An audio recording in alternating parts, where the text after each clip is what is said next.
Hi there, this video is for all dog owners, not just the ones who have dogs on vet rest or on limited exercise for whatever reason, because our dogs live for, well, not long enough, but quite a long time, 10, 15, longer. But there are going to be those times within that span when your dog is going to be on restricted exercise or, if we're very unlucky, complete vet rest. And we need to know how to deal with that and to prepare them for it before we get to that stage. So to help you with that, Laura Carter has written this book, and in this video she joins me for an interview. Okay, Laura, great to have you on the channel. How are you doing? I'm good, thank you. And you? Yep, good, thank you very much. Yeah, so this is really interesting for me. So I've worked with a few clients that have had needed restricted rest. Yep. The clients and their dogs, depending on either situation. Yeah, you get a dog that goes limp or a dog that's had an accident and the vet says you cannot walk your dog this week. No. I've had it myself when I've got high drive dogs and they bust a pad. Yes. And I've got to leave one at home. And I know it will heal, it's going to be fine in a week, but they're going to go bananas, aren't they? Definitely, yeah. So it's having other stuff to do with them because so many pet owners rely on walks to tire their dog out. But there's so much more to it than, you can get them out and wear them out in other ways. Yeah. So why was this subject? So there are quite a lot of subjects to tackle on dog training, and I know you cover quite a lot of those subjects, but you've written a book on this one. So yes. Why is this one so important to you? Because it's something that so many pet dog owners don't realise about. So they get their cute little puppy and they might go off to puppy training because they know they've got to do recall training and they've got to do loose lead walking. And they almost think that once the dog's been programmed in those certain tasks, nothing else they need to be done. They just take their dog for a walk once or twice a day as and when they can. But there's always going to be that time when, for whatever reason, you can't take your dog for a walk. So it's finding those alternatives for people, because otherwise it can lead to a lot of behaviour problems with the dogs when they're expecting a walk, but for whatever reason, they just can't go. So really, it's that unfortunate situation where it's a bit like fireworks, isn't it? So I'm going to start training my dog on fireworks night not to be afraid of fireworks. We need to predict the scary thing way before, or the injury or the time. Predict that my dog's going to be on vet rest at one time in its life at least. Yes. And prepare them for it. But it might not be vet rest. It might be that you break your leg in the snow one day, or it's a really hot day and it's just too hot to take your dog out for a walk, and maybe you can't get out early or late because you've got young children at home. Or one of the children isn't very well. There's so many different reasons. It's not just when the vet says rest, there's lots of other reasons as well why they might not be able to get out. Yeah. So what's the best way to prepare them before this happens? I like to give my dogs rest days anyway. And I'm always quite proud to tell people that I'm a dog trainer. I've got 5 dogs, including 3 kind of high energy working breeds. I've got a Labrador, a Spaniel, and a Dalmatian. And I do not walk them every day. There are several days every week where we just go off to my training barn and we do fun kind of enrichment based stuff, maybe little kind of training games that get them using their brain, but prepares them that if we ever did need to be on rest, it wouldn't be an issue for them. Right. So so it's not a complete rest. You're not resting their mind.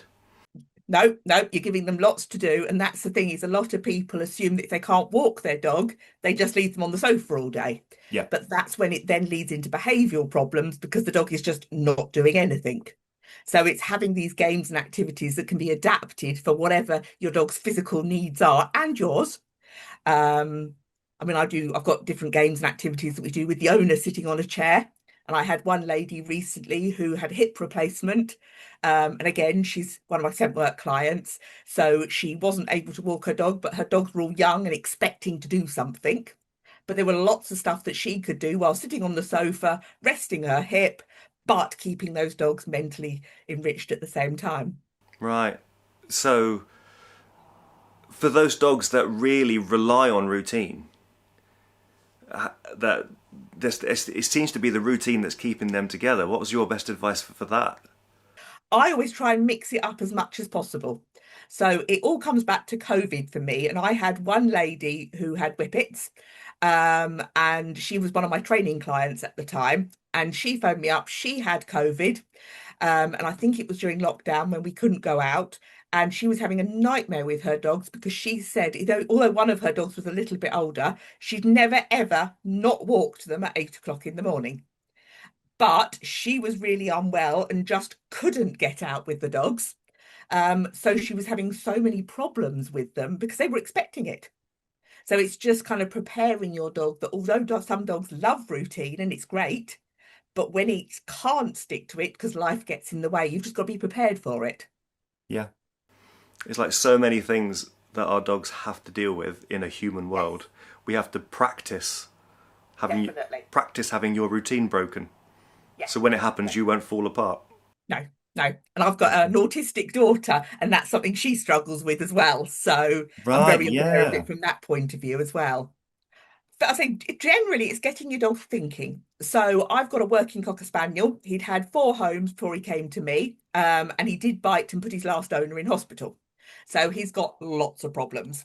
Whoa. Um, I Yes. can run him in the woods all day, and he would not be tired. He is full of energy. The first 6 months he was with me, I didn't see him sleep, on the go all the time. And a lot of owners would assume that I just need to walk him more to tire him out. But actually, he gets the feel good hormones when he gets walked more, and it just hypes him up even more. Whereas if I take him off the training barn and we just do some little games that really get him thinking, that's when I then see him turning around and, he's settling, he's sunbathing, he's just chilling out because he's used his brain.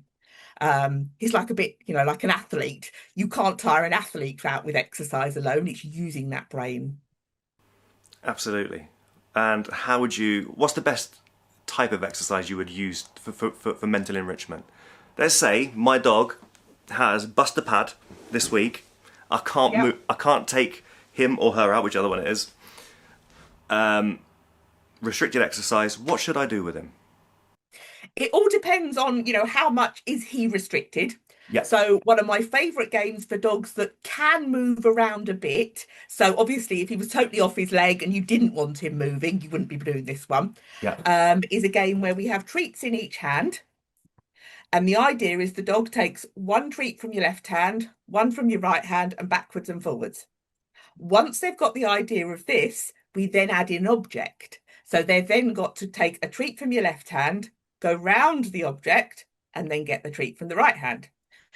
But we don't give them any clues with this. And if they pass in front of you, between you and the object, the only thing that happens is they don't earn their treat. So it's purely them using their brain to problem solve the situation. And that is really kind of mentally tiring for them. But it's also a good game because you could play it while you're sitting down. And it gets your dog doing a little bit of movement, but it can be done in a small space. So you don't need a massive area to do this in. So if your dog was kind of not completely off his leg, that's a great little game because it's slow movement, it's not a lot of charging around, but it really uses their brain. Yeah. Lovely. And if my dog can't, I've had a client's dog recently who was run over. So that's like crate Completely off rest. his leg, yes. Yeah. So there's little games that you can play lying down. So things like you could start off teaching like a nose touch. Yeah. We've done some training recently where we've actually teach dogs to identify cards. Um, so a bit like Snap was the game that we called it. So we held up one very simple black and white, say a cross, and then the dogs had to match it against a cross and a tick. Um, that we then held up in front of them, and they were playing all of this lying down. And again, Oh, it's getting. problem solving. If they Oh, get it wrong, it doesn't matter. yeah. But you're teaching them if I hold a cross up in front of you, you will get a treat when you put your nose on that cross. If you put your nose on the tick, nothing happens. And again, it was amazing to see the dogs problem solve, but this could be done in any position that they're comfortable in. And if they get it wrong, nothing happens. They just don't earn their treat. So Really fun little game to play with the dogs. Yeah, I'm getting real Ken Ramirez vibes from that. The Yeah. really cool. I've never done that. That's awesome. That's a really good little game to get them thinking. I'm gonna do it anyway. Yeah. Yeah, and of course you don't have to wait till your dog's run over. By the way. No, no, Yeah. you can do it any time. I mean, I did that with my Dalmatian. We were in a hotel room recently. And again, I'd been on a course or something during the day. And he was lying on the bed and we were just playing games with the cards. And he loved it, absolutely loved it. A really nice little bonding exercise between us. And got him using his brain. That's amazing. Great. Okay, that's my homework. Brilliant. Yeah, Yeah, really love good that. fun. The baby sensory cards are really good for doing that with. Right, okay. They're Yeah. literally black and white, really plain images, but there's enough. I've got a set of them, and I think I've got about 8 different cards. And how about, I know you're into scent work, Yep, which love is, set work. yeah, me too. My customers, my clients would be absolutely bored of me using the word. It's almost Yeah, mine too. it's my Yeah, secret weapon. yeah. What's your favourite scent work activities? Well, I mean, I actually do a lot with the National Nosework Association, and I compete with them, and I'm a judge for them. So I kind of train clients up in that way. But we also do a lot of nosework games, which is another organisation. Right. And it's really good. I mean, I love the nosework games because it splits the skills up into different little exercises that we get them to do. Have you got an example of a game you could play while a scent-based game you could play while on vet rest? So you can start off with literally 2 pots, Yeah. put scent of some description that you want in one. I mean, for dogs on rest, for pet dog owners, I normally use a Kong, either a small whole Kong or you can chop bits off it. And then basically it's presenting the 2 pots to the dog while the dog is in any position that they're comfortable in. When the dog goes to sniff the right one, they get rewarded. Great if you're using a clicker, but it doesn't matter if you're not using a clicker. If they sniff the wrong pot, nothing happens. And what you should see over lots of repetition is they'll always go for the pot with the Kong in, because that's the one they've been rewarded on. And then, of course, it's important to switch them over. You can hold the pots at different heights to get the dogs going into different places. And again, you can put them in different positions depending on the dog's mobility. Yeah. Um, and then what you can do to make it one step harder is in the empty pot, you can then add in something else that you want the dog to ignore. So you could say add in, say, a food wrapper or some fur from a cat or any other scent. And again, now the dogs have got to learn to still choose the one with the Kong, although in some cases the second scent may be more enticing than the first. But it doesn't trigger the reward. But no, it doesn't trigger the reward. The reward is Yeah. only for that Kong. Um, I mean, tend to get my clients to use Kong at home because it's quite a nice, easy scent to work with. But you can use other things, but it all depends on if you want to go on and do competitions or something later. So I always encourage my owners to stick with Kong because you can't really go wrong with Kong. So Yeah. I think one of the things people that is misunderstood with scent work or just using the nose is yes, how much energy it takes. yes, yeah. I mean, you can go if you don't want to do proper scent work like we know it. It's really good as a sensory thing, bringing in other scent. Mm. So I run something called snuffle sessions where dogs come and explore the environment and we put all sorts of different things for them out. Um, but one thing I've got is I've got some bird feeders that I've put different dog hair in. So my daughter's training to be a dog groomer at the moment, so really handy. And it's really interesting to see how the dogs respond to the different hair. So I will know, for example, that hair has come from an entire male, that hair has come from a bitch that's in season, and the dogs will respond differently to them.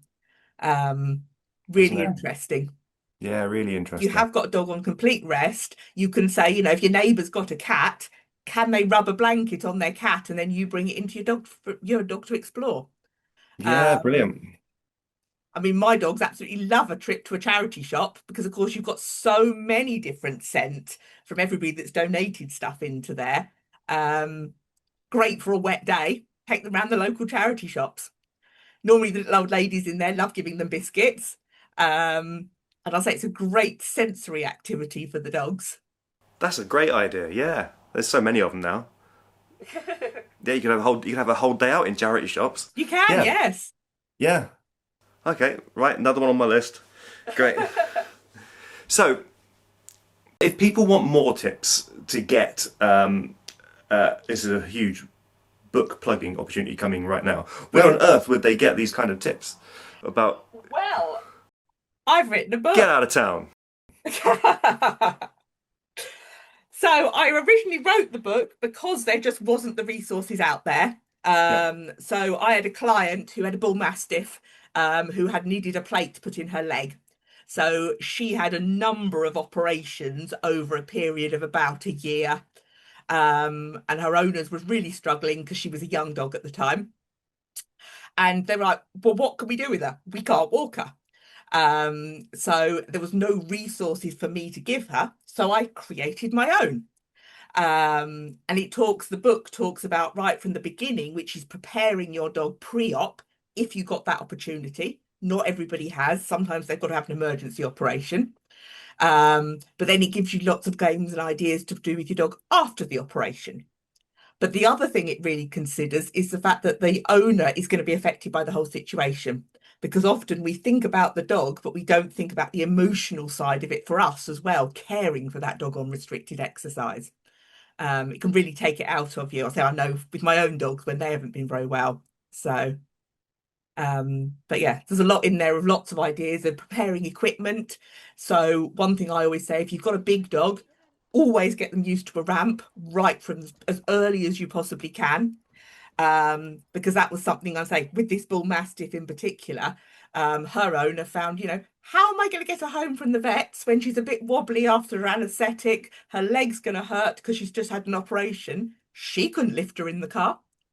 But luckily, doing that ramp training made such a difference that her owner could then just easily get her in the car when she needed, had one person each side. And so a lot of it, so with the book, it's not just for the dog on rest, it's for the fact that your dog could be on rest at any time. So why not get them used to a crate, a ramp, a muzzle, all this basic equipment, because you just never know when you're going to need it. That's so much. There's so much about being a dog owner that just a little bit of pre-thought, not just getting them through their puppy class, okay with other dogs and out into the world. Just being preparing for those. Be prepared for anything and set them up for not having difficult circumstances. And also, so often this equipment, it's kind of associated with kind of pain and bad situations. Whereas quite often I will just stick a cone on one of my dogs and just mess around with them in the garden. There's nothing wrong with them, but they know a cone is just something else that we sometimes play with. A muzzle is just a squeezy cheese dispenser. It is, yeah. Yeah, I love muzzle training. Yeah. Definitely. But so many people, they put their crate away when their puppy gets to a certain age because they don't need it anymore. Some people just sell them on, but you never know when you're going to need that crate again. Oh, thank you. So if you are struggling with a dog on rest, Laura not only has the book, she also has an online service as well, a video-based service, a community-based service as well, which has activities and games and exercises uploaded regularly to join the already massive library of stuff that's already there. So if you are struggling, join the community and head over to Wags Without Walks. Okay, so great. Thank you for joining me to talk about this really important subject.